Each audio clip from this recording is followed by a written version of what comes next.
जानुपर्ने भएको हुनाले गर्दा मैले अध्यक्ष लगायत सबै आयोजक साथीहरूसँग क्षमा माग्दै अगाडि नै आफ्नो कुराहरू राखेर कार्यक्रमबाट बिदा पनि माग्न चाहे। म यसको लागि यहाँहरूसँग अनुमति माग्छु र मासु राईलाई यहीँबाट हार्दिक श्रद्धाञ्जली पनि अर्पण गर्छु। कार्यक्रमका श्रद्धेय अध्यक्षज्यू, आजको कार्यक्रमका guest of honour past international director lion Narendra Singh Bhandari, guest of honour नेपालको एकजना सम्मानित नागरिक आदरणीय दिदी अनुराधा कोइरालाज्यू, लायन्सको अन्य विभिन्न जिम्मेवारी निर्वाह गरिराख्नुभएका सम्पूर्ण मान्य सांसदज्यूहरू, कार्यक्रममा उपस्थित अन्य सम्पूर्ण आदरणीय अग्रज, उपस्थित साथीहरू, म सबैभन्दा पहिला 5th एनुअल डिस्ट्रिक्ट कन्भेन्सनको सम्पूर्ण सफलताको कामना गर्छु। तपाईँहरूले आज यसरी बोलाउनु भएको छ, मैले यसलाई अत्यन्त ठुलो सम्मानको रूपमा लिएको छु। निर्वाचन आयोगले हामीलाई बत्ती बाल्न दिँदैन, अहिले कहीँ बालिहाल्नु पर्यो भने पनि पहिला सोधेर मात्रै बाल्ने गरेका छौँ। लायन्सको बत्ती चाहिँ नसोधिकन बालेको आज यो पर्ला यसको बारेमा कसैले के गर्ला भन्ने यो प्रतिको सम्मान पनि हो, एउटा यो प्रतिको विश्वास पनि हो। मलाई परिचय गराउने क्रममा पास्ट इन्टरनेसनल लायन्सको डिस्ट्रिक्ट गभर्नर लायन एमडी अग्रवालले मलाई जसरी प्रस्तुत गर्नुभएको छ, म उहाँप्रति आभार प्रकट गर्छु। यसले मलाई अरू थप जिम्मेवारी वहन गर्नका निम्ति प्रेरित पनि गरेको छ। कृष्णप्रसाद भट्टराईलाई स्मरण गर्नुभयो सुरुमा, उहाँले बोल्दै गर्दा मैले पनि कृष्णजीलाई सम्झेँ। म सिद्धार्थ बनसले स्कुल पढेको, हाम्रो स्कुलमा त्यो बेलामा धेरै विद्यार्थी भएकोले अतिरिक्त क्रियाकलापहरू कमै थियो। म अलि त्यसमा पछाडि नै थिएँ, खेल्ने कुराहरू बाहेक जीवनमा कहिले पनि यसरी स्टेजमा आएर बोलेको थिइनँ। रसियन कल्चर सेन्टरमा पहिलोपटक 2051 सालमा यो मिड टर्म इलेक्सन भइसके पछाडि एउटा पार्टीको कार्यक्रम थियो र हामीहरू विद्यार्थीहरूले चाहिँ यो पार्टीको कार्यक्रममा हामीलाई पनि भाग चाहिन्छ भनेर हाम्रो भागमा चाहिँ यसरी उद्घोषण गर्नु परेको थियो। किशुनजी कार्यक्रमको मुख्य अतिथि हुनुहुन्थ्यो, गिरिजाप्रसाद कोइराला प्रमुख अतिथि हुनुहुन्थ्यो र मैले किशुनजीलाई बोलाउनु पर्ने थियो कार्यक्रममा, अब वक्ताको रूपमा उहाँलाई परिचय गराउनु पर्ने थियो। गराउने बेलामा मैले त्यतिखेर उहाँलाई के भनेर बोलाएको छु भने, अब म भूतपूर्व प्रधानमन्त्री तथा सन्त नेता श्री कृष्णप्रसाद भट्टराईलाई आफ्नो कुरा राख्न अनुरोध गर्छु भनेछु। उहाँ आउनुभयो अनि म पर्दा पछाडि थिएँ। अघि त्यो उद्घोषण गर्ने भाइ कहाँ गयो भन्नुभयो, मलाई बोलाउनु भयो नि, म छेउमा आएँ। तिमीले के भनेको भन्नु, मैले भूतपूर्व प्रधानमन्त्री तथा सन्त नेता, म प्रधानमन्त्री पो भूतपूर्व, सन्त पनि भूतपूर्व हो। मलाई त्यतिखेर सबै हामी पनि हाँस्यौँ, मलाई पनि त्यो लाग्यो। तर मलाई पछिसम्म सोच्दै जाँदै गर्दाखेरि त्यसको गहिरो अर्थ मैले धेरै पछाडि मात्र बुझेँ, जसले मलाई अहिले पनि एउटा ताकत दिन्छ। प्रधानमन्त्री, मन्त्री, सांसद यी सबै जिम्मेवारीहरू आउने रहेछन्, गएपछि भूतपूर्व हुने रहेछन्। तर यसरी अरू आर्जन गरिएको कुराहरू, त्यो सन्त भनेर आर्जन गरेको कुरा चाहिँ समाजले दिएको कुरा हो। त्यो कर्मबाट, व्यवहारबाट, त्यो पदले प्राप्त गरेको कुरा होइन। त्यो चाहिँ मान्छेसँग त्यो चाहिँ सबै अवधिभरि सँगै रहने रहेछ, जीवन पछाडि पनि रहने रहेछ। राजनीतिमा पनि आफ्नो कर्म त्यसका निम्ति गर्नुपर्छ है। मन्त्री प्रधानमन्त्री हुने कुरा, जिम्मेवारी पाउने कुरा भनेको आउँछ जान्छ, वा आउँदा कहिलेकाहीँ नआउन पनि सक्छ भन्ने जीवनको एउटा मेरो आफ्नो राजनीतिक जीवनको एउटा महत्त्वपूर्ण सन्देश उहाँले दिएर जानुभयो भन्ने म ठान्छु। र अहिले पनि तिनै कुराहरूले नै हामीलाई प्रेरित पनि गरिरहेको छ। मलाई अर्को एउटा लाइटर नोटमा चाहिँ मलाई करिब 3 वर्ष कान्छो बनाइदिनु भयो, त्यसको लागि पनि धन्यवाद। लायन्स यो म अघि नरेन्द्र भण्डारीजीलाई पनि भन्दै थिएँ, यो संस्थाप्रति लायन्समा आबद्ध नभएकाहरूको पनि धेरै ठुलो सम्मान छ र यो सम्मान रातारात आर्जन गरेको सम्मान होइन। थुप्रै पास्ट डिस्ट्रिक्ट गभर्नरहरू हुनुहुन्छ, अग्रजहरू हुनुहुन्छ, वर्षौँदेखि यो संस्था बनाउने बेलामा, यसको अभियानहरू चलाउने बेलामा एउटा non political not profit organisation नेपालमा चलाएर यसको त्यो सेन्सिटी कायम गर्ने कुरा भनेको सानो काम होइन। यो यसले आफ्नो त्यो अराजनीतिक चरित्र तर एउटा खालको व्यावसायिक सङ्गठन, प्रोफेसनली आफूलाई लिएर जान सक्ने, आफ्नो बैठक सञ्चालन गर्ने, कार्यक्रम गर्ने कुराहरूदेखि लिएर र सोसाइटीमा मान्छेहरूका जुन एकदमै प्रेसिङ इस्युजहरू छ, त्यो इस्युजहरूलाई समातेर जुन लगातार काम गर्दै आयो, त्यसले गर्दा यसले एउटा आफ्नो छुट्टै एउटा व्यक्तित्व बनाएको छ। र त्यो व्यक्तित्व यसले अझै उज्यालो हुँदै जाओस्, अझै अग्लो हुँदै जाओस्, म शुभकामना दिन चाहन्छु। यसमा काम गरेर आउनुभएको सबैप्रति सम्मान प्रकट गर्न चाहन्छु। लायन्सले गरेको कामहरूको बारेमा अझै बढी चर्चा हुन आवश्यक छ। हाम्रोमा अहिले हामीले एउटा सानो मात्रै गल्ती र कमजोरी भयो भने पनि हामी कतिखेर कसले गल्ती गर्ला भनेर पूर्व बसेको जस्तो लाग्छ मलाई। हामीले आफ्नो सामाजिक सञ्जाल हेऱ्यौँ भने, व्यक्तिगत रूपमा गरेका टिप्पणीहरू हेऱ्यौँ भनेदेखि भने एक खालको कुण्ठा हामीहरूभित्र छ र जुन खालको सङ्क्रमणमा छौँ त्यो कुण्ठा धेरै अस्वाभाविक पनि भयो। त्यसलाई हामी अत्यन्त उत्तौलो भएर प्रकट पनि गरिहाल्छौँ। यो भएन, त्यो भएन, यो गर्यो, त्यो गर्यो, बर्बाद भयो, बिग्रियो, कहिलेकाहीँ हामी आत्मनिन्दाको स्थानसम्म पुग्छौँ। यसलाई सन्तुलनमा ल्याउने कुरा भनेको एउटै मात्रै हो। यहाँभित्र जति नराम्रो कामहरू भएको छ त्योभन्दा असाध्यै धेरै राम्रो कामहरू भइरहेको छ। राम्रो कामहरूका बारेमा अझै बढी बताउँ, अझै बढी चर्चा गरौँ, सानोहरू पनि चर्चा गरौँ। राम्रो काम सानो ठुलो भन्ने धेरै ठुलो कुरा हुँदैन। एउटा समुद्रको किनारमा हिँडिरहेको एउटा युवकले बिहानको समयमा दौडेर जाँदै गर्दाखेरि थुप्रै जेलीफिसहरू त्यहाँ देखिसके पछाडि पालै पिरो त्यसलाई समुद्रमा फाल्दै गर्दा अर्कोले प्रश्न गरेको थियो अरे, यहाँ त हजारौँको सङ्ख्यामा छ, तिमीले कतिजना फालेर बचाउन सक्छौ?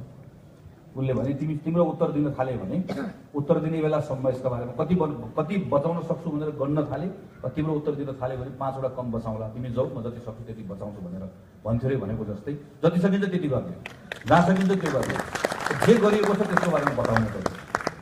अनि यो यस कारणले गर्दा पनि बताउनु छ कि तपाईँहरूले एउटा नयाँ पुस्ता तयार गर्दै हुनुहुन्छ, लियोमा लाग्नुभएको थुप्रै तन्जिले साथीहरू हुनुहुन्छ। मैले जुन क्षेत्रमा मैले काम गर्ने 8 महिना काम गर्ने मौका पाएँ त्यसबाट मैले के एउटा अनुभव सँगालेको छु भने हाम्रो एजुकेसन भनेको स्कुल बनिने एजुकेसन मात्र हो। हामी सबैले मिलेर गर्नु, हामी सबैले निरन्तर रूपमा एजुकेट गरिरहेका हुन्छौँ। हामीले जुन बेस्ट स्टुडेन्ट्सहरू हामीले तयार गरेका छौँ तीमध्ये धेरै जसो नेपालमा हामीले स्वास्थ्य क्षेत्रमै पठाएका छौँ। आफ्नो बेलाको फर्स्ट बेन्चरहरू याद गऱ्यो भने प्रायः सबैजना त्यही ठाउँमा छ। त्यसैले मैले काम गरेको क्षेत्र भनेको चाहिँ नेपालको सबभन्दा बेस्ट ब्रेन्सहरू भएको क्षेत्र हो, फर्स्ट बेन्चरहरू भएको, फर्स्ट स्टुडेन्ट्सहरू भएको क्षेत्र हो त्यो। त्यहाँ काम गरिसकेपछि मलाई आफूलाई भएको मेरो आफ्नो अनुभव के छ भने नेपालमा हामीले बेस्ट भनेको असल मान्छे तयार गर्दै गर्दा चाहिँ स्किल्सहरूको हिसाबले मात्रै, नलेजको हिसाबले मात्रै होइन, सँगसँगै त्यो भ्याल्युजको हिसाबले पनि दया, माया, करुणा, सद्भाव, आफ्नो लागि भन्दा अरूको लागि बाँच्न चाहने बेस्ट भनेको सबभन्दा पहिलो कुरा त्यो हो। त्यसले मात्र को बेस्ट भन्ने कुरा निर्धारण गर्छ भन्ने कुरा तलैबाट हाम्रो नयाँ आउँदै गरेको जेनेरेसनलाई हामीले बताउन सकेनौँ, सिकाउन सकेनौँ। हामीले खोजेको बेस्ट भनेको यो परीक्षामा कसले बढी अङ्क ल्याउँछ भन्ने मात्रै होइन, यस्तो भ्यालुजहरू इन्कल्कुलेट गर्ने कुरालाई त्यसलाई आफूलाई त्यसलाई इन्टरनलाइज गरेर तयार हुने मान्छे नै बेस्ट हो भन्ने कुरा गर्न सकेनौँ भनेदेखि भने हामीले खोजेको सोसाइटी तयार हुँदैन। मैले अहिले 8 महिनामा गरेको अनुभव भयो। त्यसले यसको आधारमा पनि म के कुरा आग्रह गर्न चाहन्छु भने लायनले जुन नयाँ पुस्ता तयार गर्छ, विभिन्न सामाजिक सत्कर्महरूमा लगाएर लियोको साथ यङ मान्छेहरू तयार गर्छ, त्यो सोसाइटीमा धेरै ठुलो योगदान हो। त्यसले एउटा नयाँ इन्डिभिजुअल तयार भएको जुनसुकै क्षेत्रमा लागोस् भयो, जहाँसुकै जाओस्, केही न केही कुराहरूमा उसले नयाँ ढङ्गले कन्ट्रिब्युट गरिरहेको हुन्छ जुन हामीले चाहेको। त्यसका निम्ति पनि म यहाँहरूलाई आग्रह गर्न चाहन्छु। जुन क्षेत्रमा तपाईँहरूले काम गरिराख्नु भएको छ, पनि चर्चा पर्यो, यो पुनर्निर्माणको क्षेत्रमा छ, एजुकेसनको क्षेत्रमा छ, अरू क्षेत्रहरूमा छ, त्यसका निरन्तरता तपाईँहरूले दिनु नै हुन्छ। स्वास्थ्यको क्षेत्रमा अन्तर्राष्ट्रिय स्तरमा पनि लायन्सले धेरै महत्त्वपूर्ण कामहरू गरेको छ। नेपालमा पनि सरकारसँगको पार्टनरसिपमा थुप्रै कामहरू भएको छ, थुप्रै कामहरू निरन्तर चलि पनि रहेको छ। म त्यो प्रति पनि सम्मान प्रकट गर्छु र स्वास्थ्यको क्षेत्रमा अझै केही नयाँ कामहरूको लागि म यहाँहरूलाई अपिल पनि गर्न चाहन्छु। हामीले गएको 8-9 महिनामा केही ठोस आधारहरू राखेका छौँ। 8-9 महिनामा आधार राख्दै गर्दा मैले सधैँभरि भनेको छु गएको 15-20 वर्षमा नेपालको स्वास्थ्य क्षेत्रमा अभूतपूर्व कामहरू भएको रहेछ। म योभन्दा अगाडि काम गर्नुभएको सबै मन्त्रीजीहरूलाई, सबै अरू काम गर्नुभएको सबैलाई मैले धन्यवाद दिएँ। उहाँहरूले नै गर्नुभएको कामको जगमा टेकेर केही कुराको आधार हाल्ने प्रयास गरेको छु र अहिले जे जति एउटा इकोसिस्टम हामीले तयार गर्ने कोसिस गऱ्यौँ, केही कुराहरू बनेको छ, केही कुराहरू बन्ने क्रममा छ। अब अलिकति थोरै यसमा निरन्तरता दिने हो र केही नयाँ कुराहरू थप्ने हो भने अबको 1-2 वर्षभित्रमा नेपालको हेल्थको सेक्टरमा हामीहरू दक्षिण एसियामा हेल्थको सेक्टरमा एउटा गजबसँग परिवर्तन गरेको देश भनेर हामीले आफूलाई चिनाउन सक्ने गरी पनि केही आधारहरू हामीले हालेका छौँ, गर्न सकिने आधारहरू बनेको रहेछ, ठाउँहरू बनेको रहेछ। पहिला थुप्रै कामहरू भएका रहेछ, तर यो सरकार एक्लैले मात्र सक्दैन, यसको लागि पार्टनरसिप चाहिन्छ। त्यो पार्टनरसिपको लागि लायन्स जस्तो संस्थाहरूले पार्टनरसिपमा हामीहरूलाई अझ राम्रोसँग अझै गरिराखेका छौँ, तर अझै अर्गनाइज अझै केही नयाँ कुराहरू थप्यौँ भनेदेखि पनि हामी सर्टेन कुराहरू हामी अचिभ गर्न सक्छौँ। त्यसको लागि मैले एउटा-दुईवटा मेरो आग्रह छ। यो वर्ष हामीले एउटा नयाँ क्याम्पेन सुरु गऱ्यौँ, मेरो स्वास्थ्य मेरो वर्ष क्याम्पेन। यो क्याम्पेन यो वर्षभरि लन्च हुन्छ। यो लन्च हुँदै गर्दा हामीले त्यही बेलामा हामीले लायन्स जस्तो अर्गनाइजेसनहरू हामीले छलफल गर्ने क्रममै थियो। हाम्रो भोलि यो प्राइभेट स्कुलहरूको एसोसिएसन प्याप्सनसँग भोलि या पर्सि हामीहरू उहाँहरूसँग एउटा समझदारी गर्दैछौँ। हेर्दा सानो कुरा देखिन्छ, त्यही क्याम्पेन अन्तर्गत प्याप्सनसँग समझदारी गर्दै गर्दा प्याप्सनले 3-4वटा कुराहरू गर्नेको समझदारीमा हामीले राख्दैछौँ। एउटा, नेपालभरिका जति पनि प्याप्सन अन्तर्गतको स्कुल छ सबै स्कुलहरूमा उहाँहरू स्कुल नर्स राख्नुहुन्छ। प्याप्सन अन्तर्गत जति पनि स्कुल छ सबै स्कुलको बच्चाहरूलाई कुनै पनि खालको अस्वस्थ खानेकुरा, खास गरी जङ्क फुडहरू बच्चाहरूलाई स्कुलभित्र ल्याउन पनि दिनुहुन्न, स्कुलभित्र प्रयोग गर्न पनि दिनुहुन्न। संयुक्त राज्य अमेरिकाले सुद्धा एउटा कुरामा स्ट्रगल गरिरहेको छ।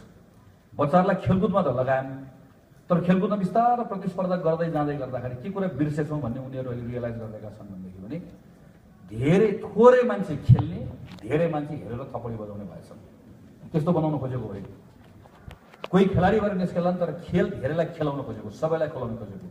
त्यही थिम अन्तर्गत प्याप्सनले अहिले 1 चाइल्ड 1 स्पोर्ट्स, एकजना बच्चाले एउटा न एउटा खेलकुद अनिवार्य रूपमा खेलेको हुनैपर्छ भन्ने अन्तर्गत यो हामी आफ्नो स्कुलमा त्यो प्रबन्ध गर्छौँ भनेर उहाँलाई सन्देश गरेर दिन्छ।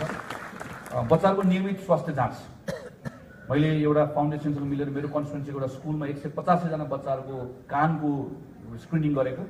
सायद उहाँको आमाबुवाले बोलाउँदै गरेको सुन्दैन, वास्ता गर्दैन, यसले ध्यान दिँदैन भनेर कतिचोटि बच्चाहरूले पिटाइ पनि खायो होला। 185 जना जति बच्चाहरूको स्क्रिनिङ गर्दै गर्दा 45 जना बच्चाको कानमा प्रब्लम देखियो, 5 जनाको सर्जरी गर्नुपर्ने सिरियस प्रब्लम देखियो। तर सामान्य त्यो गरेको रहेनछौँ हामीले। त्यो गर्दै गर्दा अहिले उनीहरू ठिक हुने अवस्थामा पुगे। यस्तो यो हेर्दा साना कुराहरू छ, तर यो साना कुराहरूबाट हेल्दी नेसन तयार गर्ने कुराहरूको सन्दर्भमा हामीले प्याप्सनसँग एउटा छलफल अगाडि बढायौँ। यस्तै छलफल हामीहरू एफएनसिसिआईसँग अगाडि बढाइरहेका छौँ।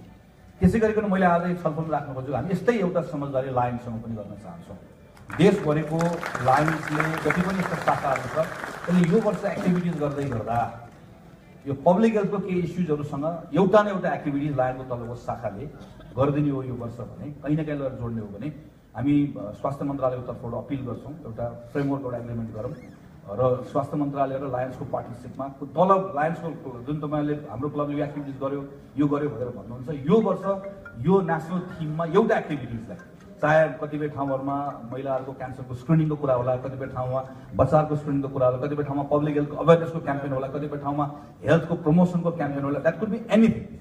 तर कुनै न कुनै कुरासँग हामीहरू जोडेर गऱ्यौँ भनेदेखि भने हामीले केही कुराहरू निकाल्न सक्छौँ। यसमा पनि म यहाँलाई आग्रह गर्न चाहन्छु, यो सँगै अरू पनि 6 ठाउँहरू काम गर्न सक्ने ठाउँहरू। I got a chance to have a conversation with mister Bhandari where he picked up an issue, and that was about setting up a dialysis center.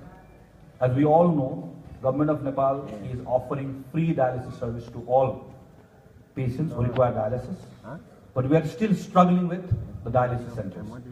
Patients have to come all the way to Kathmandu to take the services, and it's adding up to their expenses. We want to reduce the cost. So if we can have one dialysis center in the far west or in the far east, we have already identified hospitals. We have already identified zonal hospitals. So Lions can partner now with Health Ministry to give new machines or to set up dialysis centers. And for example, Seki Zonal Hospital, Mechi Zonal Hospital, there are a number of hospitals. We will cover up all the operational costs. If you can just help us in adding number of new machines, which Mr. Bandari has picked up in our conversation here, there will be a number of other areas where we can partner, where we can work together. यसको सन्दर्भमा पनि तपाईहरुको access छ, बाहिर access छ, बाहिरबाट resources जुटाइराख्नु भएको, जोगाउन सक्नु भएको छ। म यसमा पनि छलफलको लागि चाहिँ म यसको लागि पनि आग्रह गर्छु र मलाई आज यो मौका दिनुभयो, यहाँहरु सबैप्रति म आभारी प्रकट गर्छु। यसको यो कन्भेन्सनको सम्पूर्ण सफलताको कामना गर्दै जुन सत्कर्म गर्नुभएको छ त्यो सत्कर्मप्रति फेरि मेरो कोटी नमन गर्छु, हार्दिक सम्मान प्रकट गर्छु र यसको निरन्तरताको लागि कामना गर्दै मैले एउटै कुरा टुक्याउँछु। हामी कोही दिनमा 5 जना खराब मान्छे भेट्यौँ, यो बिग्रियो त्यो बिग्रियो, खास गरिकन अझ बढी जस्तो हामीहरू जस्तो राजनीतिमा लागेको मान्छेहरूले देश बिगार्यो, बर्बाद गर्यो भनेर सम्झेको बेलामा अनुराधा दिदी जस्तो मान्छे हुन्छ भनेर सम्झेपछि आनन्द आउँछ।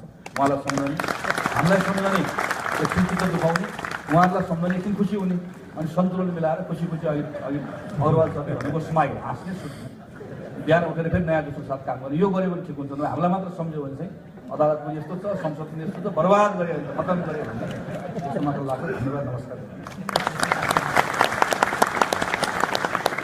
धन्यवाद माननीय मन्त्रीज्यू। म उहाँलाई एउटा सानो हामीले स्वास्थ्य मन्त्रालयसँग मिलेर एउटा स्वास्थ्य मन्त्रालयसँग र हाम्रो संसदको महिला बालबालिका ज्येष्ठ नागरिक र समाज कल्याण समिति र सँगसँगै स्वास्थ्य मन्त्रालयसँग हामीले यो सस्टेनेबल इम्युनाइजेसन फन्ड बनाउनको लागि हामीहरूले केही चरणका मिटिङहरू भइराखेका छन् र त्यसमा हामी रोटरीसँग र एफएनसिसिआई सँगसँगै उहाँहरू पनि हुनुहुन्छ र हामी लायन्सहरूले पनि यो सीएसआर फन्ड हामीले चाहिँ को लागि हामीले एउटा कमिटी डिस्ट्रिक्टबाट बनाएर हामीले चाहिँ त्यो सीएसआर फन्डबाट र हाम्रो लायन्सको फन्डबाट हामीले अघि धेरै शीर्षकमा पैसा उठाइराखेका छौँ। लायन्सहरूले चाहिँ सहयोग गरिराख्नु भएको छ। त्यो सस्टेनेबल इम्युनाइजेसन फन्ड जुन चाहिँ त्यो गाभी भन्ने जुन हाम्रो यो के अरे इम्युनाइजेसनको इन्टरनेसनल अर्गनाइजेसन छ उसले चाहिँ जिडिपी $1500 हाम्रो नेपालको भइसकेपछि उहाँहरूले चाहिँ यो सब्सिडीमा पाइन्छन्। यो खोपहरू भनेको असाध्यै महँगो कुरा हो। त्यस कारणले गर्दाखेरि त्यसको लागि चाहिँ हाम्रो नेपाल एउटा स्वावलम्बी बन्नको लागि चाहिँ हामीले चाहिँ त्यो एउटा फन्ड बनाउने भनेर चाहिँ जुन संसदीय समिति र स्वास्थ्य मन्त्रालयबाट चाहिँ काम भइराखेका छन् त्यसमा लायन्सहरूको उहाँहरूले चाहिँ सहयोगको अपेक्षा गर्नुभएको छ। त्यसमा केही चरणको मिटिङ भएको कुरा पनि मन्त्रीज्यू एक दुईवटा मिटिङमा मन्त्रीज्यू नै त्यसमा चाहिँ सेयर गर्नुभएको थियो र हामी चाहिँ म यो गरिमामय सभालाई जानकारी गराउन चाहन्छु र पुनः एकचोटि प्रमुख अतिथिको रूपमा आएर यसरी सारगर्भित भनाइ राखिदिनु भएकोमा सम्पूर्णले उहाँलाई एकचोटि सम्मान व्यक्त गरिदिनु हुनको लागि अब आदरणीय चिफ गेस्ट माननीय मन्त्रीज्यूलाई मायाको चिनो लायन्स डिस्ट्रिक्ट 325 युवाको तर्फबाट मायाको चिनोबाट सम्मान गरिदिनु हुनको लागि आदरणीय डिस्ट्रिक्ट गभर्नरज्यूलाई अनुरोध गर्दछु। लायन्सहरू स्वास्थ्यसँग रिलेटेड छ। लायन्सले ब्लड सम्बन्धी काम, आइ सम्बन्धी र त्यस्तै डायबिटिज अवर सम्बन्धी धेरै अवेरनेस सम्बन्धी धेरै कामहरू गरिरहेको अवस्थामा हाम्रो आजको यस समारोहमा